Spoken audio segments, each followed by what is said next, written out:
পবিত্র ঈদুল আজহা উপলক্ষে রাঙামাটিতে গরিব, দুস্থ ও অসহায় মানুষের পাশে দাঁড়িয়েছে পার্বত্য চট্টগ্রাম ছাত্র পরিষদ পিসিসিপি। সংগঠনের রাঙামাটি জেলা শাখার উদ্যোগে সোমবার 25শে মে দুপুরে রাঙামাটি কাঁঠালতলী সরকারি প্রাথমিক বিদ্যালয় মাঠ প্রাঙ্গণে 250টি পরিবারের মাঝে খাদ্য সহায়তা হিসেবে চাউল বিতরণ করা হয়। সংগঠনের রাঙামাটি জেলা শাখার সভাপতি তাজুল ইসলাম তাজের সভাপতিত্বে অনুষ্ঠানে প্রধান অতিথি হিসেবে উপস্থিত ছিলেন রাঙামাটি পার্বত্য জেলা পরিষদের সদস্য, পিসিপি কেন্দ্রীয় কমিটির সাধারণ সম্পাদক মোহাম্মদ হাবিব আজম।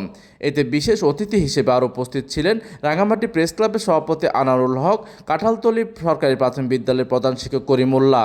এছাড়াও উপস্থিত ছিলেন পিসিসিপি রাঙামাটি জেলা শাখার সাধারণ সম্পাদক আলমগীর হোসেন, সাংগঠনিক সম্পাদক পারভেজ মোশাররফ সহ জেলা, উপজেলা, পৌর ও কলেজ শাখার বিভিন্ন পর্যায়ের নেতৃবৃন্দ অনুষ্ঠানে উপস্থিত ছিলেন।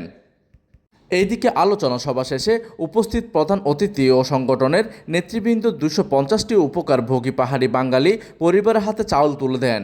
ঈদ উপহার পেয়ে অসহায় পরিবারগুলো ঠোঁটের কোণে হাসি ফুটে ওঠে।